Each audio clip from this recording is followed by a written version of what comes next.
우리 다 같이 신명기 10장 오늘 말씀 1절부터 22절 중에 우리 1절부터 5절 말씀 다 같이 읽겠습니다. 그때 여호와께서 내게 이르시기를 너는 처음과 같은 두 돌판을 다듬어 가지고 산에 올라 내게로 나아오고 또 나무개 하나를 만들라. 내가 깨뜨린 처음 판에 쓴 말을 내가 그 판에 쓰리니 너는 그것을 그 궤에 넣으라 하시기로 내가 조각목으로 궤를 만들고 처음과 같은 둘반 둘을 다듬어 손에 들고 산에 오르매 여호와께서 그 총의 날에 산 위에 불 가운데에서 너희에게 이르신 십계명을 처음과 같이 그 판에 쓰시고 그것을 내게 주시기로 내가 돌이켜 산에서 내려와서 여호와께서 내게 명령하신 대로 그 판을 내가 만든 궤에 넣었더니 지금까지 있느니라. 아멘. 오늘 말씀은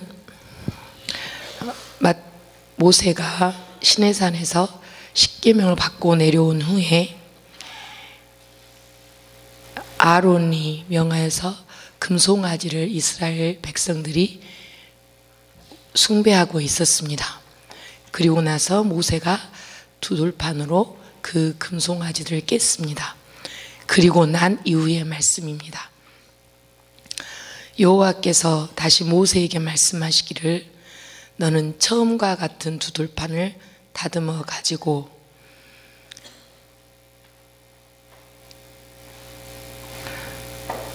산에 올라 내게로 나오고 또 나무개 하나를 만들라.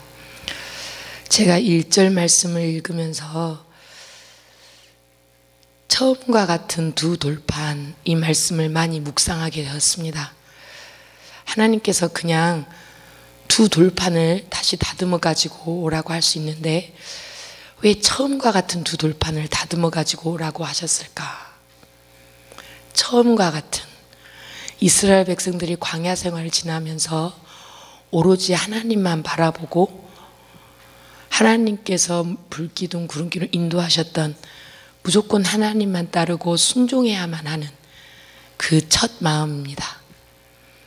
하나님만 바라보는 처음 마음, 하나님을 사랑하는 처음 마음, 무엇이든지 말씀하시면 순종하겠습니다라는 그 처음 마음, 금송아지 우상이 마음속에 들어가지 못했던 첫 마음, 그 처음과 같은 두 돌판을 그냥 가지고가 아니라 다듬으라고 하십니다.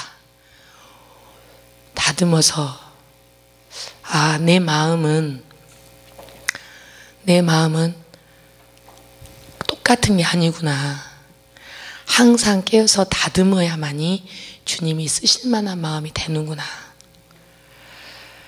다시 새롭게 시작하고 나의 죄된 마음을 죄를 씻고 기회를 주심에 다시 감사하고 말씀과 기도로 예배로 다듬어진 그 마음판을 가지고 그냥 주시는 게 아니라 우리가 산에 올라야 합니다. 세상 것을 그냥 놔두고 산에 거룩한 곳에 하나님께서 계신 곳에 올라가는 수고를 해야 하나님께로 나아갈 수 있고 하나님을 만날 수 있다는 말씀입니다. 내 발로 하나님께로 내 결단을 하고 하나님께로 산에 올라가서 갈 때 그때 하나님께서 내 마음판에 하나님의 말씀을 새겨주시는 줄 믿습니다. 우리 안에 하나님의 은혜를 사모하고 하나님의 구속하심을 사모해서 하나님께로 나아갈 때 하나님을 만날 수 있다라는 말씀으로 제가 깨달음을 받았습니다. 오늘 이곳에 새벽 말씀을 사모해서 나온 우리 성도들 마음에도 내가 거룩한 곳에 하나님께서 성별해 주신 곳에 새벽에 깨어서 잠을 깨서 나오는 그 수고를 하면서 산에 올라오신 것입니다. 오늘 이 시간에 이 모세가 처음과 같은 두 돌판을 다듬어 가지고 하나님을 만났을 때의 그 감격을 이 시간에 주실 줄 믿습니다. 네가 2절에 모세가 깨뜨린 처음 판에 모세가 깨뜨렸다. 하나님께서 주신 그 거룩한 판을 깨뜨렸습니다. 근데 하나님께서 명령해서 깨뜨린 것이 아니고 모세의 혈기로, 정욕으로, 명예로, 자존심 때문에 이 돌판을 깨뜨린 겁니다. 내 혈기로 하나님께서 주신 거룩한 약속을 깰 수 있겠구나. 내가 하나님의 말씀을 거역할 수 있겠구나. 때로는 내 자존심을 지키기 위해서 하나님의 말씀을 배반할 수 있겠구나. 그런데도 하나님께서는 말씀하십니다. 네 정욕과 불순종으로 깨뜨린 그 말을 내가 그 판에 다시 써주겠다. 하나님께서 그 말씀을 다시 새겨주시겠다. 그러면 한 가지를 더 덧붙이십니다. 그 궤를 만들어서 그 판을 넣어라. 그래서 모세가 그 판을 다듬어서 오릅니다. 산이 불 가운데서 하나님께서 나타나셔서 그 판을 써주십니다. 산이 불 가운데서 하나님은 우리가 범접할 수 없는 분이시며 거룩하신 분이시며 하나님과 우리 사이에 경계선이 확실합니다. 하나님께서 우리에게 가까이 해주실수록 더 경외하고 하나님의 말씀을 사모하고 두려워하고 하나님 살아계신 하나님을 확실히 해야 되겠다라는 말씀을 주신 겁니다. 우리에게 더 사랑해 주시고 가까이 해 주실 때 더 깨어있고 하나님을 바라보는 우리가 되기를 원합니다. 모세가 처음과 같이 그 판에 써주시니까 가지고 내려와서 이제는 다른 생각을 하지 않습니다. 뭐라 그러냐면 여호와께서 내게 명령하신 그대로 그 판을 내가 만든 궤에 넣었더니 내가 왜 이 궤에다 넣어야 됩니다 라고 따지지도 않습니다. 옛날에 모세는 다 물어보죠. 근데 따지지 않고 하나님 제가 이 궤에 넣습니다. 명령하신 대로 그대로 이행하겠습니다. 명령하신 대로 내가 순종하겠습니다. 그 말이 무슨 말씀이시든지 간에 마음판에 새겨주신 대로 제가 따라 살겠습니다. 이 고백이 있기를 원합니다. 그랬더니 지금까지 있느니라. 우리가 하나님께서 주신 그 십계명이 지금까지 우리에게 있습니다. 하나님의 말씀은 한 자라도 쇠하지도 않고 지금까지 우리에게 있습니다. 우리가 기도 중에 말씀 맞는 중에 분명히 약속하신 말씀 우리에게 분명히 이루어 주십니다. 6절부터 우리 9절까지 8절까지 보면 아론, 그 금송아지를 만들어서 숭배했던 그 아론이 죽었습니다. 그러면 그냥 그 대에서 끝나야 하는데 말씀을 지키시는 하나님께서 아들 엘르아살에게 제사장의 직임을 다시 허락하십니다. 그리고 레위지파를 구별하시고 언약궤를 매게 하시고 요 앞에 서서 섬기게 하시고 여호와의 이름으로 축복하게 하십니다. 용서받을 수 없는 우상 숭배를 한 아론의 집안, 하나님께서는 그 약속하신 말씀, 제사장의 가문으로 세우겠다는 그 말씀을 이루시기 위해서 엘르아살을 용서하시고 관계를 회복하시고 제사장의 직임을 다시 주십니다. 나의 죄된 모습, 죽을 수밖에 없는 이 생명을 하나님께서는 십자가의 보혈로 씻어주시고 다시 한번 하나님의 자녀로 삼아 주셨습니다. 우리를 버리지 아니하시고 레위지파를 구별하시듯 하나님의 백성으로 하나님의 거룩한 자녀로 구별해 주셨습니다. 우리를 하나님의 전에 나오게 하시고 섬기게 하시고 하나님의 이름으로 축복하게 해 주셨습니다. 이것이 우리 하나님의 자녀에게 주신 오늘날까지 이르는 복인 줄 믿습니다. 9절부터는 레위 지파에게 분깃을 주지 아니하시고 여호와를 기업으로 주셨으며, 그런데 모세가 처음과 같이 40주야를 산에 머뭅니다. 40주야를 산에 머물고 났더니 여호와께서 모세의 말을 들으십니다. 이스라엘 백성을 멸하지도 않으시고, 그리고 주리라고 약속한 조상들에게 맹세한 땅을 들어가서 차지하리라고 또 말씀해 주십니다. 40주야, 모세가 40일을 밤낮으로 무릎 꿇어 기도하고 엎드려 기도하고 금식하면서 기도했더니, 주여, 제가 두 손 들고 주님께 나옵니다. 주님께서 나를 박대하시면 내가 어디 가겠습니까? 내 죄를 씻기 위하여 피 흘려 주셨으니 전부여 의지 없어서 내가 손 들고 옵니다. 나의 모든 것을 내려놓고 나의 죄성과 혈기를 주님 앞에 내려놓습니다. 주님, 저를 살려 주옵소서. 저를 용서하여 주옵소서. 철저한 회개와 겸손의 마음으로 엎드려 기도하니 하나님께서 그 금식의 기도를 들어주시고 그 회개의 기도를 들어주셨습니다. 기도에 응답하셨습니다. 우리가 제단을 쌓는 것, 이 시간에 나와서 하나님 앞에 기도하는 것, 그 기도의 능력이 분명히 있구나, 이것을 약속해 주시는 말씀입니다. 우리가 겸손히 하나님께 엎드려 기도할 때 분명히 보이지는 않지만 살아계신 하나님께서 그 기도를 듣고 계십니다. 그 기도 때문에 나를 용서해 주실 뿐만 아니라 나의 자손들에게까지 그 맹세한 땅을 분명히 주십니다.